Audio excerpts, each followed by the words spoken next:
Ассалаумағалейкум достар, пайдалы кеңестер каналына қош келдіңіздер. Алдағы уақытта біздің каналда көптеген пайдалы ақпараттармен бөлісетін боламын. Сол үшін каналға тіркеліп қазақша контентті қолдап кетіңіздер.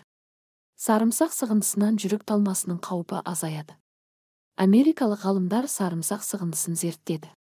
Ғылыми жұмыстың нәтижесіне сәйкес, сарымсақ сығындысын күнделікті тамаққа пайдаланған жағдайда, ол майлы тамақты жеу салдарынан қан тамырының қабырғасында пайда болатын түйінділердің санын азайтуға көмектеседі.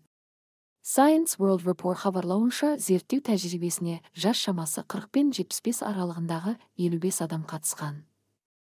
Олардың барлығы ағзадағы зат алмасудың бұзылуы салдарынан семіздік белгілері бар метаболикалық синдроммен ауыратын болған.